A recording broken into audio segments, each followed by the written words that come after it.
Mina olen Sandra Sillamaa ja sa kuulad ja vaatad taskuhäälingut Lase tiiger tuppa. Me räägime julgelt ja ausalt teemadest, mis kõnetavad mingil moel meid kõiki. Minu kaassaatejuht on kliiniline psühholoog Dagmar Rainso ja see taskuhääling sünnib koostöös Eesti naisega. Head asjad sünnivad siis, kui sul on aega saada kokku iseendaga.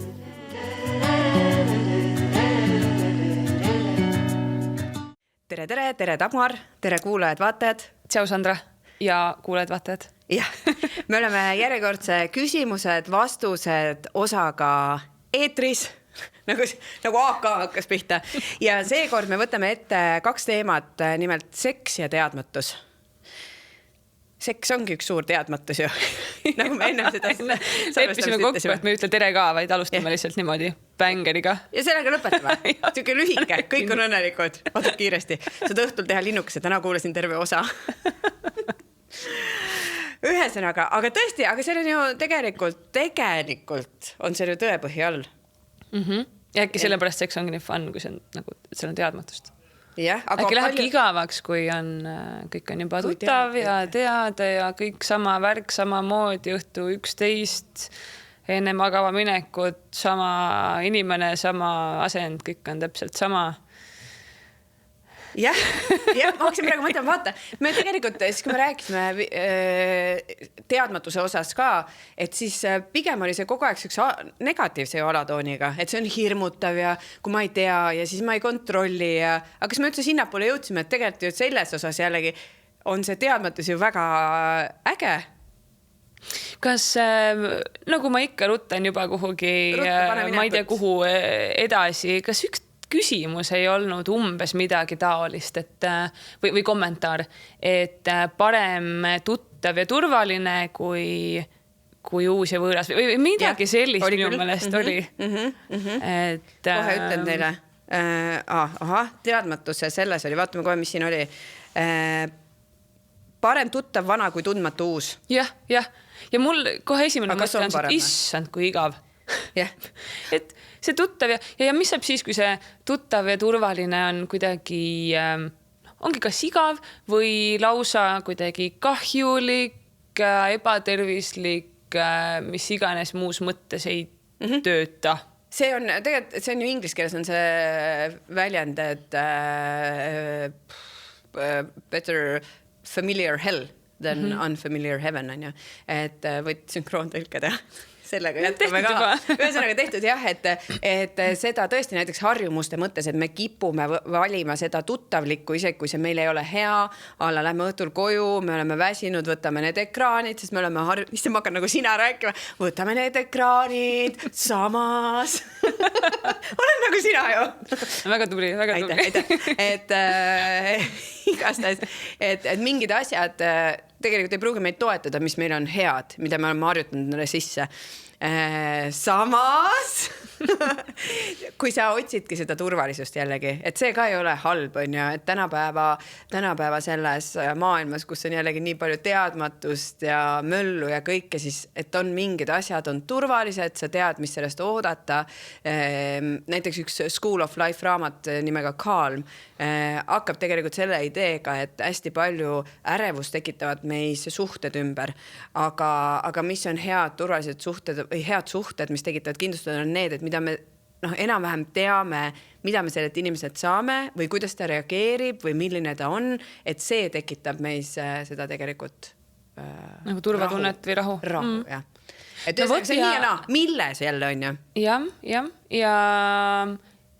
Ja just see kui mõelda suhete peale on ju, et ei taha minna suhte saatesse, aga seal ju minu meelest üks levinumaid küsimusi oli see, et aga kui umbes on tunne kadunud või kirg kadunud või et mis siis teha, mis sisuliselt ju saates me rääkisime sellest pikemalt, aga jälle, et kuidas balansseerida seda tuttavat ja turvalist, mida me tahame nendest suhetest ja seda, et meil oleks ikkagi nagu põnevust, seda tunnet, et see tulebki ju teadmatusest, et põnevus tuleb ju sellest, et ma täpselt ei tea, mis saab. Ja ma ennustan, et ilmselt äkki midagi head. Et me ju kõik tegelikult seda tahame, et võib-olla kui teadmatuse juurde uuesti tulla, et see ei pruugi olla halb asi, aga küsimus on sellest, kuidas me seda tõlgendame. mida me sellest teadmatusest nagu mõtleme. Jaa.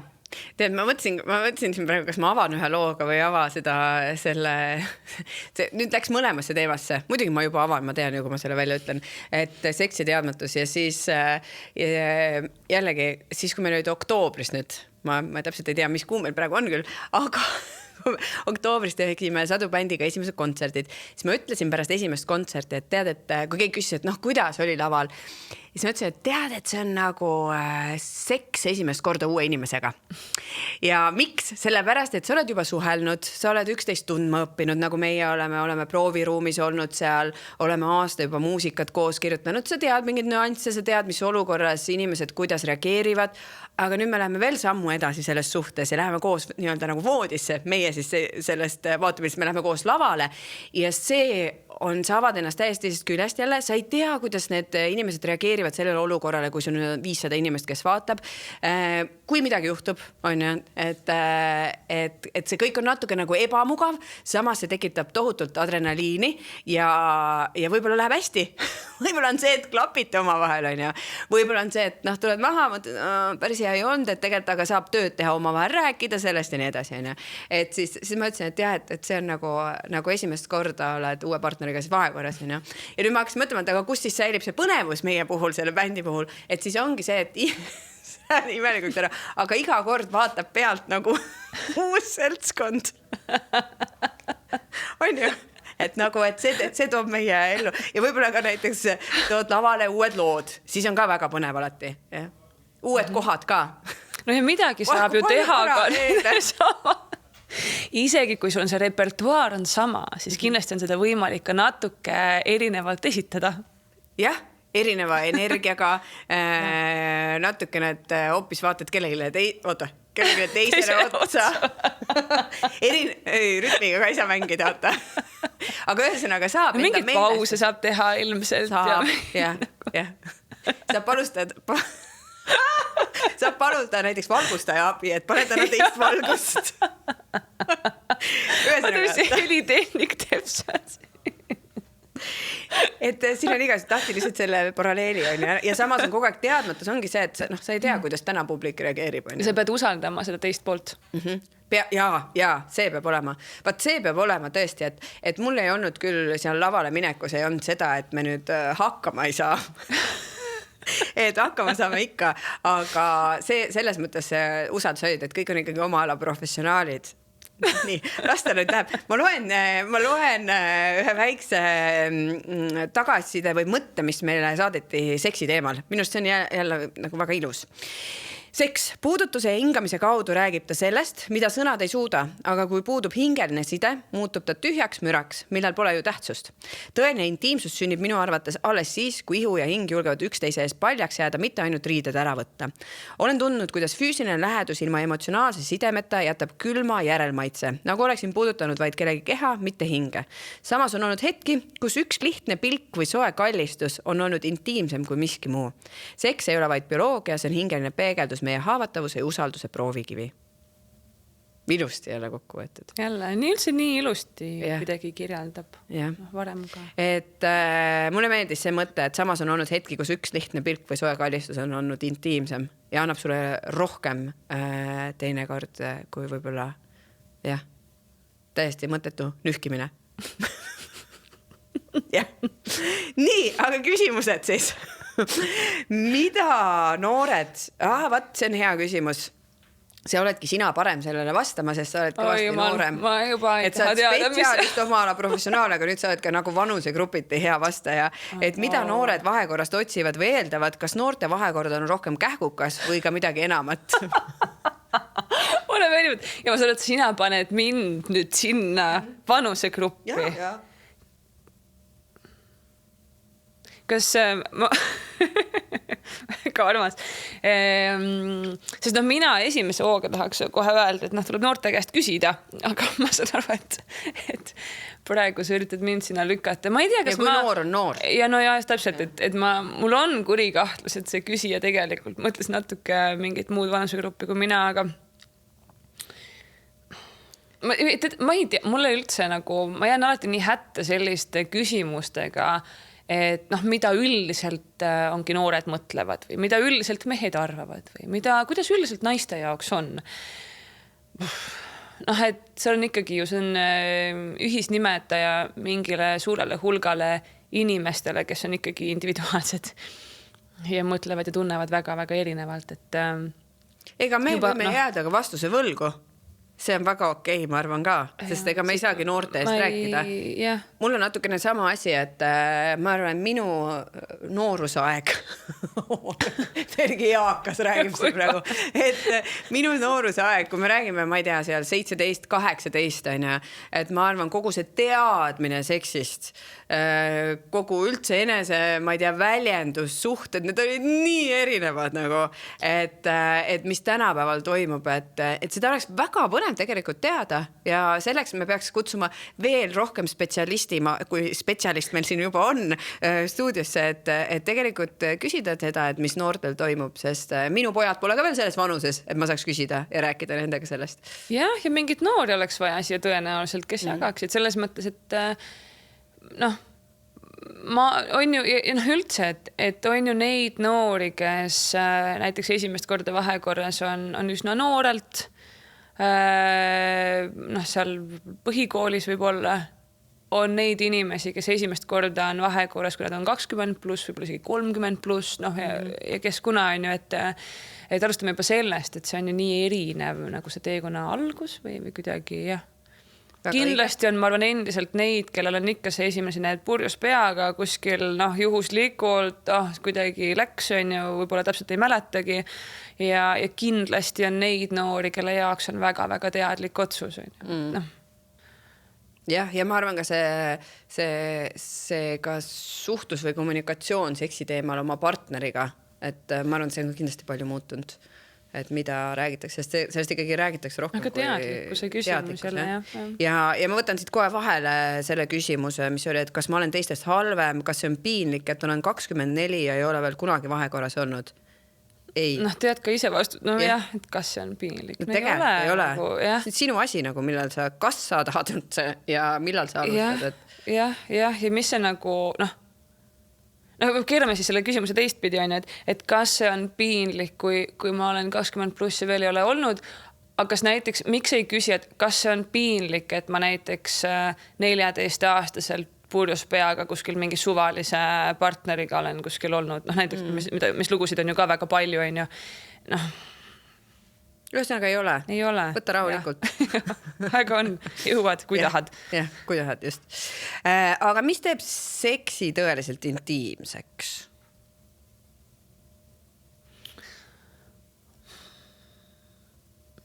Rohkelt džintoonikuid. Zoom in. Ei, no siin me saame nagu isiklikku seda arvamust öelda, et see, ma arvan, et iga ühe jaoks jällegi, mida ta otsib sellest ka, on ju. No, et mis see intiimsus kellegi jaoks on. Jah. Ja mulle ikkagi vist, mulle esimesena seostub sama Ester Perellilt laenatud mõte, et it's a place we go. Et see on nagu selline nagu turvaline kahe inimese vaheline ruum, mis tekib, kus ei ole mingid segajaid, kus aeg jääb seisma, kus tähelepanu ei lähe mitte millelegi muule ja see on mingi ruum nagu. Minu jaoks on vist ikkagi see emotsionaalne lähedus, et see on kuidagi täitsa minu inimene ja siis võib-olla see asi ei pea olema üldse seksis, juba see suudlus võib olla väga-väga intiimne või mingi kallistus, et sellest tekib see lähedus, kui ma tunnen ennast turvaliselt, ma tunnen ennast hoituna ja kuidagi see teine inimene on ka päriselt seal kohal, kus iganes sa oled, sa võid olla ka väga rahvarohkes kohas on ja näha üksteist ja kallistada aga see, et see teine inimene ja sa ise võtad kõigest ennast välja, sa oled selles ühes nagu mullis on ju korraks, aga see hakkab jälle sellest jah, et see seda ma arvan, et jällegi sinna nendesse vestlustesse ja sellesse väärtushinnangutesse ja sellesse arusaamisesse, et mida kumb tahab ja kas te olete samal lehel ja nii edasi, et ja tõesti, et see võib olla väga seksida võib väga erinevalt ja väga erineval eesmärgil. Et ja, aga kui mõelda mingi intiimsuse peale, ma mõtlen ka seda, et kui me mõtleme päriselt nagu vahekorrast, siis kõigele lisaks on ju nagu ääretult haavatav olukord, kuhu ennast panna, puht füüsiliselt juba. Et just see usaldus või see turvatunne, mida sina ka vaata mainisid, et see ikkagi eeldab seda, ja see on erinev, on ju, jälle on ju ka ühe suhteid ja väga erinevaid nagu tüüpi suhteid. Aga jah, et see eeldab ikkagi seda, et ma kuidagi tahaks öelda, et võtan ennast täiesti alasti, aga nagu igas mõttes, on ju. Et või jagan oma väga-väga personaalset, väga-väga haavatavat ruumi kellegagi. Ja ma arvan, et see, et seda palju juhtub alkoholi joobes, purjus peaga, ongi see, et see on hea tuimestus ikkagi. Et siis sa ei ole nii tundlik selles, et keegi on väga sinu nagu ruumis või natukene nagu need piirid hägustuvad, on ju. Ja alkohol, mis ta teeb ka puht keemiliselt, on see, et ta võtab pidurid maha ja kui näiteks mõelda selle peale, et miks on näiteks seksi ümber nii palju mingit muresid, paaridel näiteks ju hästi-hästi palju. Et või see, et ongi, et ei taha näiteks või tunnet ei ole, tahtmist ei ole, on hästi klassikaline probleem. Ja tunne tuleb mingitest mõtetest, et see, mis meil peast läbi käib mingi olukorra kohta, on ju, see mõjutab seda, kuidas me ennast tunneme. Ja seksi ümber ju neid mõtteid on nii palju, kuidas ma välja näen, kuidas ma mingi nurga alt, kuidas mu keha on, kuidas mingisugused lõhnad, maitsed, hääled, mis kõik võimalikud muud asjad veel on ju. Et mis justkui nagu pidurdavad seda vabadust või pidurdavad seda iha või seda nagu, et ma saan päriselt olla hetkes ja päriselt kuidagi nagu nautida ja vabaks lasta on ju. Et alkohol just kui tuleb seal väga lihtsasti appi, et see võtab kõik need pidurid maha. Jah. Ja jällegi, mis rolli kellegi jaoks ka, ma arvan, seks mängib, mida ta tahab sellest või millist lähedust ta tahab läbi seksi või ei tahagi võib-olla lähedust. Võib-olla see on ainult füüsiline, eks ju. Võib-olla see on hoopis mingid, ma ei tea, mängud, mis tahab, mis sind erutab, mis iganes see on. Et näiteks minu jaoks, ma saan aru isiklikult, sain aru, et minu jaoks ei tööta kontseptsioon, et friends with benefits. Et ma ei taha oma sõpradega seksida. Sorry, sõbrad. Aga tõesti, et see ei ole minu jaoks ogine, et jah, et see võib toimida see kellega on reeglid läbi räägitud ja me olemegi see, et me käimegi mingi aja tagant, ma ei tea, saame kokku ja lihtsalt seksime ja see ei ole muid suhte aspekte siis juures on ju, aga mina ei usu, et see saab toimida ikkagi sõbraga, siis saad olla taga sõber edasi nagu selles tasandil, et jah, et me oleme näiteks super head sõbrad, aga siis me aeg-ajalt seksime. Ei, siis sa ju tahad teda kuidagi mingit moodi, et jah, mina nagu sellesse ja, individuaalne selles mõttes, et jälle ma ei arva, et mitte midagi oleks viga ka ühe suhetel või kas ongi friends with benefits või mis iganes muud versioonid veel, kui see töötab, kui see päriselt töötab mõlema jaoks, why not, on ju, miks mitte. Aga isiklikult minu jaoks aga isiklikult ja kõigil on oma arvamused ja kõigil sõbrad teevad, ma ei usu. Ei, okei, jah, et ma lihtsalt nagu ikkagi arvan seda, et emmal-kummal nagu tekib midagi, et isegi kui see on nagu läbi räägitud, aga ja või vahel mul lihtsalt, mis ma enda jaoks kuidagi olen leidnud, on see, et minu jälle hästi personaalne, minu enda jaoks see kõige nauditavam osa seksist ongi just selline emotsionaalne, intiimne, see sama ruum. Ja seda ei teki suvalise inimesega. Ja mul ikkagi nagu on tekkinud isegi see nagu tõrge natuke, et mul on väga raske, mul on see füüsiline, emotsionaalne niivõrd seotud, et kui mul emotsionaalselt, mul on kuidagi inimesega tunnen ennast ebaturvaliselt või noh, mul ikka läheb nagu aega selle jaoks, et ma üldse laseks selle inimese enda ruumi. Ja mina täna ma ei kujuta ette, et ma näiteks oleks ühe suhtes või teeks midagi muud just sellepärast, et ma ei saa nagu sellest pointist aru. Et ma ei naudi enam niisama lihtsalt seda nagu füüsilist akti, vaid ma eelkõige naudin seda emotsionaalset ruumi ja mul ei teki seda mingi suvalise inimesega. Ma olen nõus, see, mida ma naudin, on ka seda tõesti seda mingit ühist keelt, mis tekib ja mingit särtsu ja nii edasi ja see minu arust see seks on sinna lõpuks nagu boonus juurde või nagu veel see aste, mis sa saad teha, et olla nagu eriti lähedane, kui sa tunned, et jah, et ma juba olen taga nii lähedane, on ja. Aga samas mina olen ka olnud selles perioodis, kus on olnud ka ühe suhteid ja mäletan siin, ma ei mäleta, millal, üle-eelmine suvi. Ühesõnaga läksin teidile ja siis ma olin tohutu peo vibes oli tollel suvel ja kõik värgid, särgid ja siis alkoholi juba joonud ka ja iseenesest nagu tore tüüp on ja ma teadsin natuke teda varasemast ka ja siis räägime ja siis ma saan aru, et kuidas need punased tipud järjest tõusevad, et see tegelikult ei klapi ja see ei klapi ja siis ma lihtsalt nagu lükkasin need eemale, siis ma teadsin, ma tegelikult tahan see õhtu seksida. Ja see oli nii hea, kui sisest, et oh my god, okei, ma praegu ei kuulnud, et sa niimoodi ütlesid, tai. Ma parem enam ei küsi, sest ma ei taha rohkem teada. Ma enam ei küsi, lähme selle suudlemise juurde juba. Aga tõesti oli nii, aga väga tore õht oli, aga tema oli samal lehel ja ei olegi absoluutselt mingit probleemi olnud, see oli nagu kohe näha, et mõlemad olid nagu samas selles ja oligi väga tore ja jälle, nagu öeldud on, et ja miks mitte, kui see päriselt töötab, see on kuidagi nagu teadlik, jah, me mõlema seda tahamegi ja miks mitte. Lihtsalt võib-olla meil on vahel mõelda, et näiteks võtame ühed suhted mingid, ma ei tea, klubis või kuskil, ma ei tea, väljas on ju. Kui palju on seda, et tegelikult see hetk, kui siis need kaks inimest, on, et me oleme seal mingis ruumis ja siis on alguses need pilgud ja siis on natuke mingi sellist flirti ja mängu ja kogu see lugu ja kuidas me siis lähme ja see hetk, kui me lõpuks siis jõuame sinna, et me oleme seal ühises voodis, riideid ei ole ja toimub mingi, ma ei tea, penetratsioon ja siis on see, et kurat, me ei taha tegelikult enam olla siin. Et kõik oli väga tore, kuni siiamaani. Miks ma siin olema tahan minema? Et see mäng on see, me tahame ikkagi seda nagu seda kassi ja hiirt, seda sellist nagu, see sama põnevus, see teadmatus seal taga, et mis nüüd saab ja kas ta tuleb ja kas ta ei tule ja kas ta võtab käest, kas ta ei võta, kas me suudleme, mis nüüd saab, kas me lähme koos, kas me ei lähe koos. See on see põnevus, mida me tahame. Ja see füüsiline akt, mis seal lõpuks järgi tuleb, on siuke, ma ei tea nagu, et kas tegelikult võib-olla selle jätaks ära üldse.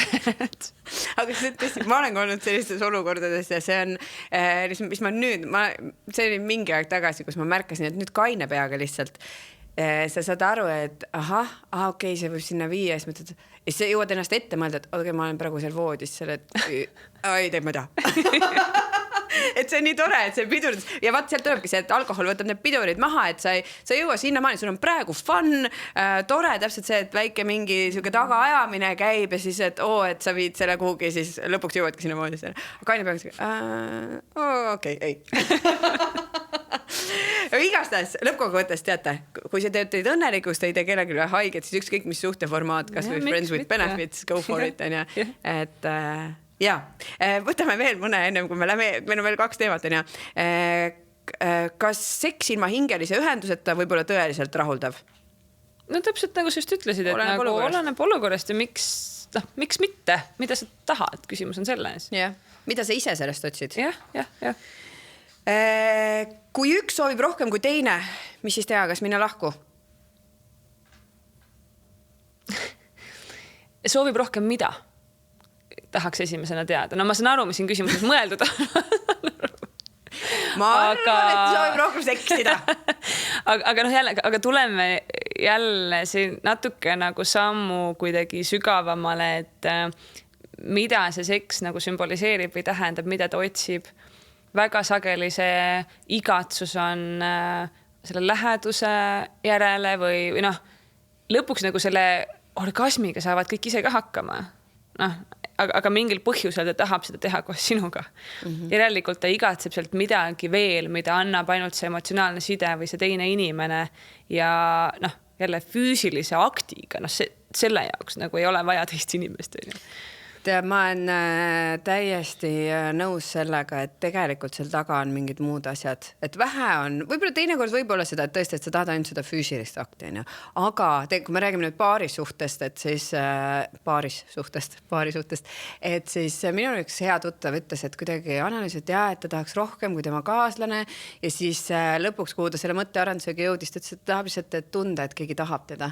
Et asi ei ole tegelikult selles, vaid see, et see suhtes, et sa oled märgatud, et keegi pöörab sulle tähelepanu, et ta tahab sind. Just, ja see võib olla nii palju asju, kas on lähedus, kas on see, et ma olen tahetud, mingi enesekindluse, sellist nagu boost'i on vaja, tahan tunda seda vabadust, mis tekib, tahan tunda kontrolli näiteks või vastupidiselt, ma saan kontrolli ära anda vahelduseks. Seal võib olla nii palju soove taga. Jah, ja võib-olla teinekord aetaksegi sassi seda ka, et lähedki hüppad selle ühe suhtesse, arvad, et see oli see, mida ma tahtsin kellega seksida, et ja siis seda arvad, ei, tegelikult ma tahtsin nagu, et keegi küsiks, et kuidas mu päev täna läks, on ju. Et seal, keegi valiks mind, tunneks huvi või... Aga mina arvan, et lahku ei pea kohe minema, et see oleks nüüd küll pigem nagu rääkida oma vahel, et mis siis need on asjad, millest siis puudu on või ja muidugi on ka seda, et ühel ongi rohkem, tahabki rohkem ja teine tahabki vähem, aga et kui saab sellest oma vahel rääkida, et miks või kuidas ja kuidas siis saaks kuidagi tasakaalu viia, et kui ikkagi ei taha nagu lahku minna, on ju. Ja kui see ei saa, siis professionaali abi. Ja vist...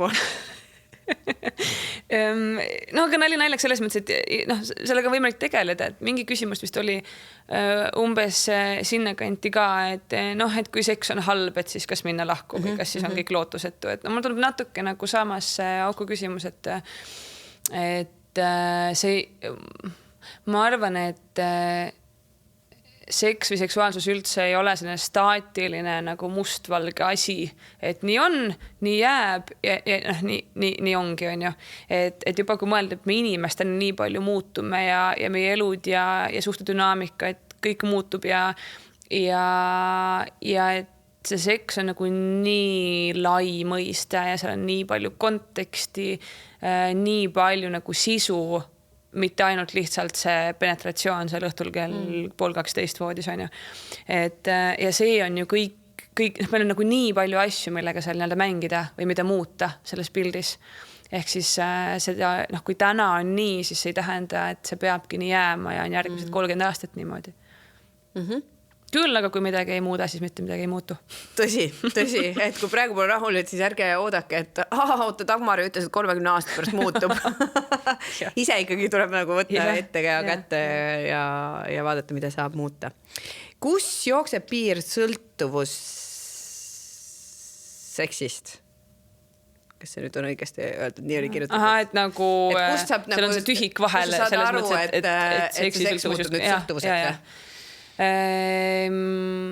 Ütleme, seksist meil ei saa tekkida sellist nagu keemilist sõltuvust, nagu näiteks, ma ei tea, alkoholist või nikotiinist.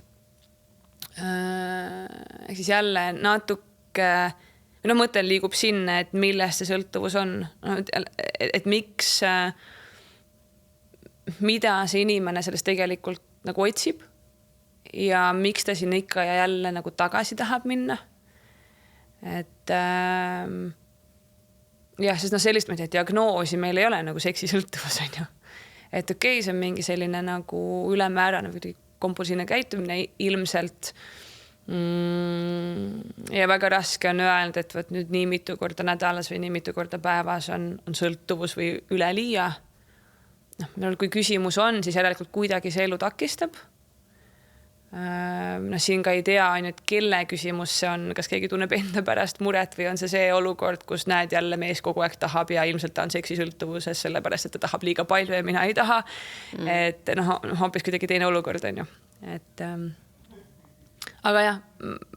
Aga kas sõltuvuse kõige, ma ise mõtlen selle küsimusele, et ma küll ei ole spetsialist, aga et kas see on see, et kui see hakkab ikkagi juba segama mingit muud elu, suhteid, und. Jah. Ja võib-olla tooks paralleel, ma ei tea, võtame nutisõltuvusega. Natuke samamoodi on ju, et meil on lihtne sinna minna, meil on, ma ei tea, võtame näiteks porno on ju samamoodi, et ta on hästi kättesaadav, umbes nagu, ma ei tea, sotsiaalmeedia nutisõltuvusega, et ta on hästi lihtsasti kättesaadav, hästi lihtne selline nagu rahulduse mõnuallikas. Aga mida me sealt tegelikult nagu otsime, millest meil puudu on samamoodi nagu näiteks nutisõltuvuse puhul on ju, et me ikkagi läheme sinna mingil põhjusel, otsime sealt midagi. Ja samamoodi selle seksiga, et mida me sealt otsime ja millest meil puudu on ja mis justkui nagu probleemi see lahendab või arvame või loodame, et see lahendab. Miks mõne inimesega füüsiliselt klapib nii lihtsasti ja teisega mitte?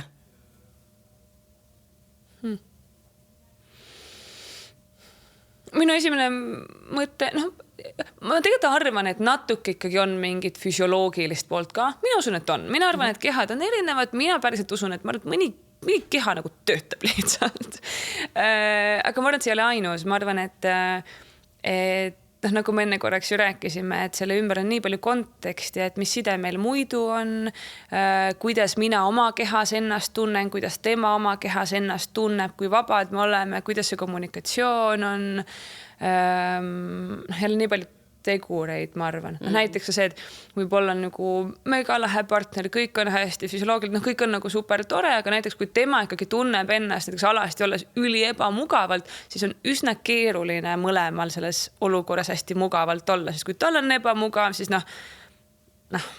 tavaliselt me ikkagi selles olukorras ju oleme nagu koos selles mõttes, et mulle tundub, et enamik inimesi ikkagi ütleb, et selle partneri heaolu selles olukorras on väga oluline talle. Ja kui ma näen, et tal on väga ebamugav, siis juba on kuidagi, et mis me nüüd siin teeme, näiteks.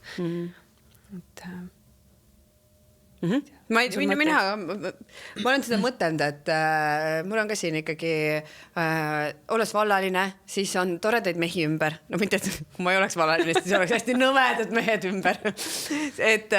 Aga toredaid mehi ümber ja saad aru, et täiega, tema ka vallaline, ideaalselt klapiks elustiil, et jumala hästi saame suheldud kõik. Ja siis ei ole seda miskit nagu. Mingit nagu ei ole seda. Ja see on, jah. Ja samal ajal ju on ka neid inimesi, kellel, kes on, et kõik on nagu hästi, kõik on ideaalne, see miski on ka nagu inimese juures, et tahaks temaga nagu olla ja teha ja värki ja siis lähme sinna voodisse ja nagu midagi juhtub või nagu ei ole, et inimesed ikka kirjeldavad seda palju, et lugu kõik nagu oleks, aga võt umbes nagu see küsimus oli, et aga seks on halb, mis me nüüd siis teeme, et seal on ikkagi seda, võib ju olla ka see, et ta on füüsiliselt mega atraktiivne ja mega lahe ja kõik ja kõik see särts ja kõik see kirlik nagu seal on ka, aga siis me jõuame sinna voodisse ja kuidagi nagu midagi seal ei toimu, et see on müstika. Ma ei tea, kas müstika, mina ikkagi arvan, et seal on võimalik nagu lahti võtta, et midagi seal juhtub. Kas on see kummagi poole mingi ebamugavus, mingi hirm, mingisugused varasemad kehvad kogemused, mida iganes muud. Aga seal on nagu miski seega, et ikkagi see miski särts peab olema seal algusest. Me oleme seda arutanud, selle me võtame ühes Q&A's ette, et kas sa pead hullumeelselt kohe ära armuna, kui sa näed inimest astub tuppa sisse, siis on õige armastus või siis sa õpid teda vaikselt tundma. Aga see on teise osa teema. Aga see, et jällegi minul üks tuttav rääkis olukorrast, kus ta oli koos naisega, kellega nad koos leidsid hästi emotsionaalselt intelligentsed ja kohe, kui mingi probleem tuli, siis nad hästi ratsionaliseerisid, arutasid, kuidas peaks selles olukorras ja nii edasi, nii edasi. Lõpuks said aru, et aga väga palju võib-olla on mingid asju, mis ei tule üldse nagu et miski võiks loomulikult ka tulla, et see on hästi, et mitte, et selline, et by the book, et lähme näiteks suhtega, et sama nagu seksiga, et see mingi faktor peab see olema, Et lõpuni nii ei tööta, et ma olen sulle lepingu ette, siin on need punktid paberil, kas kirjutad alla või ei kirjuta ja kas me nüüd siis... Aga sama on töösuhetega, võib-olla ideaalne tööpartner, ideaalne keskkond, kõik asjad ja siis on miski, mis ikkagi mingid asjad ei lähe kokku. Nii, võtame veel ette, viimase... Ja, meil ongi viimane küsimus seksiteemal, siis jõuame veel teadmatust natuke põrgatada, et kas suhe jääb tegelikult püsima, kui seks ei ole hea? No vot, see oligi see, kas seks on hea. Ilmselt ma arvan, et me juba natuke nagu vastasime sellele. Et selles mõttes, kui ta ei ole hea, siis tuleb rääkida nagu, et miks ta ei ole hea. Ja kui suhe seksi pärast ei püsi, siis tegelikult ma arvan, et ei ole probleem seksis. Jah, kindlasti. Ma olen nõus sellega. Et see ei defineeri seda, et kui sul on jube hea seks, et siis sul on jube hea suhe ka kohe ju. Ja no, mulle tundub, et see läheb... No, see võib olla seks, aga see võib olla ka raha või see võib olla mingi tervise teema või lapse kasvatamine või no mis iganes muu teema, et kui meil on mingisugune teema laual ja see jääb arutamata, lahendamata ja me midagi sellega ei tee, no siis see ajab lõpuks kuidagi meid laiali suure tõenäosusega. Vahet ei ole, mis see siis on. Lõpuks ei ole vahet, tõesti. Lõpuks ei ole vahet, mis see on, mingi asi on. See vahetamata WC-paberi rull. Teadmatus. Väike jutuke teile siia ette, väga ilus jälle minu arust, mis võtab selle teadmatuse hästi kokku. Et teadmatus on vahel hirmutavam kui valu, sest ta võtab meilt kontrolli. Aga võib-olla on just teadmatus elu tõeline õpetaja, koht, kust me õpime usaldama, mitte teadma. Me ei pea alati aru saama, miks midagi juhtub. Vahel piisab, kui jääme kohale ja lubame elu end juhtida sinna, kuhu meie mõistus veel ei ulatu. Olen kogenud teadmatuses elamist pärast kaotust, pärast küsimusi, millele vastust ei tulnudki. See on ruum, kus hing jääb ripakile, kus tuleb õppida usaldama elu, isegi siis, kui ta tundub ebaõiglane. Olen mõistnud, et teadmatus ei ole tühjus, vaid ootus, milles kasvab uus arusaamine. Tahaks ka mingi hetk lugeda neid, nii tore tundub. Sul on seal samas lehe peal kirjas? Jaa, aga nagu siia lugeda. Failis, ma saadan see faili. Ja on, aga on väga ilusti kokku võetud. Ma väga tänan seda kirjutajat. Mul Instagrami kirjutas kõikidel teemadel, et nii hästi. Ja ma mõtlen, et nii tore, et inimene võtab selle hetke ja mõtleb läbi need teemad enda jaoks. Sest iga kord, kui sa pead tegelikult midagi nagu sõnastama, et miks minule näiteks meeldib, no vahepeal ma kirjutasin blogi või siis kirjutasin kolumni ja nii edasi, et siis sa pead korra võtma hetke ja ette oma mõtted, et mis sa sellest teemast mõtled. Kas teadmatust peaks kartma? Kas see on hirmutav või vabastav? Sõltub tõlgendusest. Alguses just rääkisime, et teadmatus võib olla väga lahe ja teadmatus võib olla hirmutav. Küsimus on see, kuidas me seda teadmatust endale sõnastame. Kui me ütleme, et ma ei tea, mis saab, aga ilmselt midagi väga halba, ilmselt siis ta on ebameeldiv. Ja kui me mõtleme, et ma ei tea, mis saab, aga ma usun, et midagi väga ilusat, siis tõenäoliselt on ta tore. Jah. Mul ei ole midagi lisada. Mõtleme, et see teadmatus, et see ongi nagu mille ees, et kas nagu mingid, et tavaliselt on seal mingi nagu muutus või mingi olukorra muutus või mingi tundemuutus või mis iganes, et kas täpselt kuidas sa ise seda sõnastad enda jaoks, mis suuna see mõtteviisi teemal, et see on ju täpselt see, et kas sul on see edasiviiv nii-öelda mõtteviis või sul on see kinnistunud mõtteviis, et noh, nii ongi, nüüd on kõik halvasti, mina ei saa midagi muuta, kõik läheb nii nagu läheb või sa oled ootusärev ja sa saad aru, et jah, et võib olla keerulis, et see võib, nagu see olukord võib olla keeruline, aga see ei tähenda, et sealt kõik edasi on ainult halvasti, on ju. Ja muutuste puhul, aga me teadmatusest ei pääse ju niikuinii, see on niikuinii kogu aeg, iga päev. Elus me ju ei tea, mis. Meie näiteks Dagmariga ei tea, mis trenni me õhtul lähme veel. Ei tea või? Ma arvasin, et see on teada. No vot, hakkas sa tead, äkki minul tuju muutub tunni aja pärast, ma ei taha jõusaali minna. Jah, võib-olla küll. Aga ma usaldan ennast, et ma tulen toime sellega, ükskõik mis Sandra mulle ütleb, et mis trenni me peame minema, siis küll ma hakkama saan. Minul vist, et selle teadmatuse puhul aitab ka mingites olukordades, jälle see on nagu Riin ütles meie rahasaates, see on nii nüansirohke. Ma olen nii võtnud selle oma kasutusse pärast seda, et nüansirohke, et teadmatuse puhul see, et ma mõtlen mingid erinevad plaanid välja. Et noh, ütleme, et tööalased selle projektiga ei lähe nii, nagu ma tahaksin. Okei, mis on need alternatiivid? Jälle see miks küsimine ka, et mis siis juhtub, kui sellega ei lähe? No mis siis on ju? Ja jah, ma ei eelista võib-olla seda C ja D varianti, aga ma tean, et mul on mingi asi olemas, et elu läheb ikka edasi. Ja et see kuidagi minule endale tekitab mingi sellise mingi turvatunde või mingi kontrolli, mida me ikkagi otsime, on ju. Jah, see annab teadmatus ja võib-olla ma praegu kordan enda sõnu sellest saatest ka, aga miks teadmatus on vahel ebamugav on see, et mida vähem me nagu talume seda, et me ei tea, mis saab, seda, sisuliselt on see, et meil on tuleviku osas mingid lüngad, on ju. ja mida ebamugavam see on, et need lüngad seal on, seda rohkem me kipume neid lünki nagu täitma hakkama, ehk siis muretsema. Äkki läheb nii, äkki läheb naa, äkki läheb kolmandat viisi, aga äkki juhtub see, äkki juhtub 8, on ju. Et see, me kipume muretsema just selle pärast, et see just kui annaks nagu selle kontrolli tagasi, sest ma täidan lüngad ära, siis ma ju tean, mis saab, väga mõnus. Ja vahel, nii nagu sa kirjeldad, et kui seda on võimalik teha, meil on mingi praktiline olukord, me saame läbi mõelda mingisuguse nagu mänguplaani, on ju. Ma ei tea, kas sõda jõuab Eestisse, aga ma saan läbi mõelda, mis on minu plaan A, B ja C. Siis on võib-olla väga mõistlik ja annab sellise kontrollitaju tagasi. Ma tean, et kui peaks minema, ma tean, mis ma teen ja siis see teadmatus nagu väheneb selles olukorras, on ju.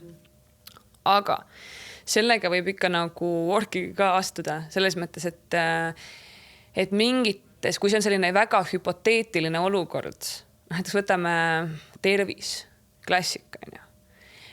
Täna on kõik hästi, kõik on nagu kena, tervis on korras, aga äkki varsti ei ole.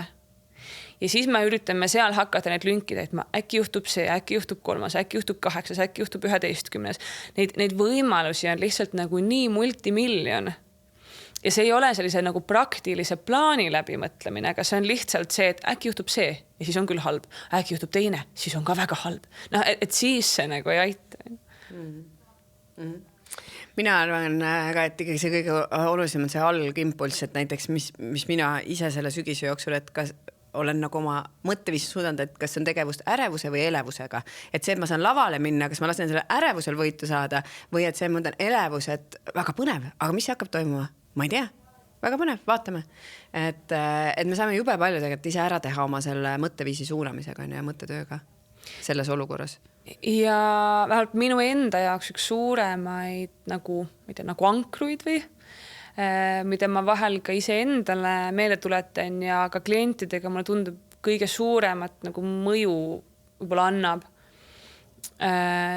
On see, mitte see, et ma üritan kõiki maailma potentsiaalseid stsenaariumeid läbi mõelda, sest lihtsalt see ei ole võimalik. Aga korraks tuli meelde see Lilian Saage ütles, mis jälle mul nagu väga meeldis, et kui lind lendab oksale, siis ta ei muretse selle pärast, kas see oks kannab, vaid ta usaldab ise enda tiibu. Et kui see oks murdub, siis küll need tiivad välja veavad ja ta saab nagu lendu tõusta, on ju. Et umbes see sama, et ma ei tea, mis juhtub ja ma ei ürita endale ka kogu aeg sisestada, et ei minuga juhtu mitte midagi. No see on lihtsalt selline nagu fake positiivsus, on ju, mis on ka nagu naiivne ja me ei jää, lõpuks ilmselt keegi meist ei ole nagu nii loll, et uskuda, et me oleme nagu kõige eest maailmas nagu hoitud. Might happen, see on selline ebamugav mõte, aga lõpuks kuskil kuklas ju me teame, et see statistiline tõenäos ei pruugi olla väga-väga suur, aga see on seal. Ja me ei ole nagu elu eest kaitstud keegi, on ju. Aga see, et ma ei võitle ka selle vastu, et midagi võib juhtuda, aga ma tean, et kui mis iganes jama mu elus nagu tuleb, siis küll ma kuidagi välja mõtlen, mis ma teen või küll ma hakkama saan. Kui kuidagi ei saa, siis kuidagi ikka saab. Ja mulle tundub, et see on lõpuks see, mis nagu maha rahustab. Et mul võib olla mingil hetkel väga valus või väga piinlik või väga hirmus või väga, mis iganes muu või olla väga-väga kurb, on ju, nutta tundide viisi ja võib-olla päevade või kuude viisi, aga tegelikult ma saan hakkama, et tegelikult elu nagu mingil hetkel muutub ja tegelikult ma tulen ju toime. Tundub, et see nagu päästab. Ja see ka, et mida sa siis jällegi saad teha, need baasasjad on, et need tiivad kannaks siis on ju. Kõigem saates, et magada ja teha trenni ja hoida häid suhteid näiteks. Et mega oluline. Siin on lihtsalt üks mõte, et kui teadsin, kuidas õppida ja kohaneda, teadmatus enam ei häirinud. ja sest me kohanema peame minu arust kogu aeg. Et mina olen ka olnud see hästi mustvalge tegelikult ja mul oli väga raske elada. 10 aastat tagasi mul oli veel, või isegi ütleme 7 aastat tagasi väga raske, sest ma tahtsin, et asjad läheks nii, nagu mina olen oma peas välja mõtelnud ja inimesed käituks nii, nagu mina olen peas välja mõtelnud. Ja see, et siis kui sa saad aru veel, et keegi ei käitu nii või asjad ei lähe nii, siis sa oled nagu veel pahasem ja veel nagu kerid seda kõike üles, et noh, nii raske tegelikult tagasi vaadates me praegu on, nii raske oli mingites olukordades elada ja ise tekitasid selle, et jah.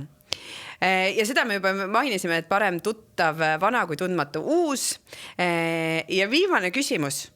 Kas keegi üldse teab midagi? Nii tore asi, millega kokku tõmmata. Ma ei tea mitte keegi mitte midagi niikuinii. Kas keegi teab, et lõpuks me tegelikult väga palju asju ikka ei tea, et mulle meeldib see mõte, et tegelikult see aitab teinekord, tegelikult loob seda kergust, et sa oled seal ja mõtled, et asjad on nii või peaks minema nii ja siis mõtlesid, et tegelikult me ei tea keegi nagu, kuidas need lähevad. Käisin just eile ühel konverentsil, kus räägiti noorte vaimsest tervisest. Esinesin seal ja enne mind oli meie sõber Merilin Mandel ja rääkis just sellistest ühiskonna nagu ootustest ja seda, mis need noortega teevad. Ja seal ta ka nii toredasti just jagas seda, et vahel on nii vabastav noorte jaoks kuulda seda, et me kõik improme. Meil pole kellelgi õrna aimu ka. Ja me kõik teeme nii tähtsa näo seal juures, just kui nagu me kõik teaksime. Ja küll ma olen suur ja täiskasvanu ja mul on kõik mega kontrolli all ja mul on plaan ja ma ju mingi manifesteerin ja unistan ja plaanid ja käin tähtsal töökohal ja teen mingid, ma ei tea, mul on säästud ja meelerahufondid. No kõik juba tähtis on ju. Tegelikult keegi ei saa mitte midagi aru, mis me teeme. Kõik paneme puusalt, esimest korda mängime. Õrna aimu ka ei ole. Tuleb meelde üks klient, kes Kirstilt kunagi ütles, et vahel ta mõtleb, et tal oli teismeline poeg ja et tal tuleb mingid hetki, kus ta vaatab seda poissi ja mingi, et issand jumal, mina olen ta ema ju. Et mina olen selle 16-aastase inimese ema, kes mind siia pulti lasi nagu, mis asja? No selline natuke siuke impostor nagu, et mida nagu, et ma ei tea elust ju mitte midagi, kuidas ma üldse vastutan mingi 16-aastase, kuidas ma saan selle inimese ema olla, nagu mida ma ka tean. Tead, minul on ka käinud seda, kui ma vaatan, et vanem laps on 7 ja siis ta on juba nagu nii suur ja siis teine on ka juba ulatab, kuhu maani ta ulatab, vahepeal mõõdavad ja siis mõtlen, oh my god, nad kunagi olid väiksed ja keegi mina nagu kasvatasin need üles või? Nad ei tellu või? Nii kaua elus hoidnud. Kuidas ma nagu, wow, ma olen nii vastutustundlik olnud või? Wow, nagu, et enda peas ma kuidagi ikkagi enda jaoks mingid osad on nagu nii lapsikud ja nii tore, head meelne, lapsemeelne, mitte lapsik, aga lapsemeelne ja siuke teedki, püherdad seal, ma ei tea, mootoratega poris ja teed mingeid asju ja siis vaatad neid inimesi, et ma suudan olla nagu võtta selle rolli, et kasvatada neid. Ja ma ei tea, kas see on meil võib-olla ka natuke õpetatud, et ikka oli see, et täiskasvanute sõna peab kuulama ja kunagi, kui sina oled sama vana kui mina, küll sina siis asjadest alles siis hakkad aru saama ja siis mulle tundub, et ongi kuidagi nagu sisse nagu kasvatatud või jäänud nagu selline, et ma ei tea, kas sa mäletad, mul oli küll, kui ma olin mingi, ma ei tea, ala 9. klass või võib-olla see 10. klass, vaatan neid 12 ikka, et vau, nad on mingi 18 ja saavad ise alkoholi nagu tellida ja nad on nii suured ja mõte osad sõidavad autoga ja oh my god ja kui täna vaatan neid 18 aastas ja mõtlen, et issand jumal, ma olen beebid nagu. ja sealt edasi on ju, et kunagi, kui ma olen ikka nii vana, siis ma olen siuke küps ja siis ma olen kuidagi valmis ja siis ma olen siuke nagu rahulik ja siis ma tean ja never gonna happen. Ei, mina küll tunnen, et ma olen nagu palju rahulikum ja palju küpsemet ja palju suvam on mingitest asjadest, et see ikka nagu tuleb vanusega veits. Tuleb, aga ma mõtlen seda, et kas tuleb, et vahel me nagu ootame, et tuleb mingi maagiline nagu, et nüüd. Ja, et see, et ma nüüd olen nagu valmis. Nagu selge ja paigas ja siis nagu tehtud. Ja nüüd on nagu muud asjad, millega tegeled jällegi. Et vaatad tagasi sinna, mõtled, issand jumal, kui mõtted asjadega ma tegelen, või muretsesin mingite asjade pärast. Ja ma nii loodan, et näiteks 10 aasta pärast või 15 aasta pärast ma mõtlen täna selle tagasi, et issand jumal, su beebikene, tegelesid, muretsesid sellise asja pärast või? Ma arvan, me mõtlemegi. Mul tuli praegu mõelda, et vanem laps ka, kui nagu on mingid errorid ja ta teeb mingeid asju ja mis kuidagi ei ole okeid näiteks ja siis ma räägin taga, et saad aru, et see näiteks, et see ei ole naljakas, et sa saadad oma sõbrale sellise sõnumi, et ja siis me räägime ja siis ta üks, et tuleb neid hetk, kus ta ütleb, et emme, aga ma olen alles laps, ma ei tea neid asju ja siis me arutame koos, et okei, et aga õpime koos siis, et see on nii armas, et ta ise tähendab ära, et ta saab aru, et ta ei teinud, aga ta saab ka aru, et ta ei saa aru, miks ta ei saa aru ühesõnaga, et ja ta kuuleb, et okei, et see on nagu see õppimise koht, mitte et ma tegin, muidugi see, ma arvan, viis, kuidas ma suhtlen ka, et ma ei karista, okei, olen karistanud, kui selleks on põhjust on ja tõesti oli mingi selline veidi siuke kooli kiusamise teema ja teema oli selles kiusaja rollis ja seal mul on 0 tolerantsi on ja, et nädalaks telefon läks on ja siis ta oli, mis asi see karistus on, et miks mul niisugune karistus on ja siis kui ta kuulis, et sõber sai ka koos tegid, et sõber sai karistuseks, et tõuksiga ei saa sõita, siis see on palju hullem. No igastahes, et aga see, et jah, et ta mõistab, et okei, ma pean õppima seda, kuidas nagu siin hakkama saada, aga see, et aga ma olen veel laps, et ma ei peagi oskama, et võib-olla see on tore nagu, et endale anda natuke seda ka leebust, et näiteks värsked emad ei peagi oskama. Mina tulin koju esimese lapsega, me guugeldasime YouTube'ist, kuidas last vannitada. Kuidas ma peaks seda oskama? Kuidas ma pean oskama neid mähkmeid vahetada? See on nagu lihtne, aga mingeid asju, kuidas ma peaks oskama nagu imetada? Ja siis me tuleme ennast halvasti, et me ei oska, aga sa pole kunagi teinud seda. Et sa ei peagi selles olema prof. Kuidas lõpetame selle osa? Teadmatusega. Kirjutage meile kirjutage lasetiigertuppa@gmail.com. Just, kui teil on lugusid jagada, kui teil on küsimusi, võib-olla teil on mingi konkreetne olukord, kus te olete natukene ummikus ja me päris siukest tund aega ei saa lahata ühte case'i, aga me saame mingit võib-olla tööriistu või nippe anda, et me selle all ma mõtlen Dagmar ja võib-olla hakkab natukene kergema ja näeme, kohtume juba järgmises saates. Tšau. Aitäh, et kuulasid ja vaatasid meie taskuhäälingut. Kui sul on mõtteid, küsimusi, lugusid, mida tahad meiega jagada, siis kirjuta lasetiigertuppa@gmail.com.